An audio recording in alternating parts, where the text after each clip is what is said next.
అదే వీడియోలు వేసేటప్పుడు ఎక్కువ టేక్స్ ఎవరు తీసుకుంటారు మీ ముగ్గురిట్లలో? టేక్స్ కాదు వీడియో చెప్తాడు వాడు ఏదో ఎక్స్ప్రెషన్ ఇచ్చిండు. ఎవరు తీసుకుంటారా టేక్స్? వీళ్ళిద్దరే ఎక్కువ వాళ్ళిద్దరే బాగా చేస్తారు. వాళ్ళే తీసుకుంటారా? ఇద్దరు తీసుకుంటారు. ఓకే, అంటే అంత బాగా చేస్తారు కదా వాళ్ళు అందులోనే. అది రప్పియడానికి ఆ టేక్స్ పట్టేది అట్లా.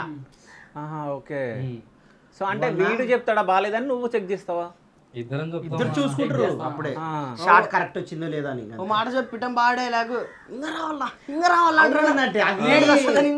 మన నిన్న ఒకటి వీడియో తీసినామన్న.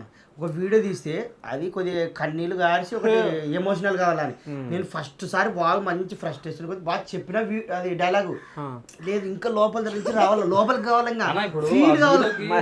లోపలికి వచ్చిందా ఫీల్? ఎమోషన్స్ 2 ఎమోషన్స్ ఉంటాయన్న. మోషన్సా?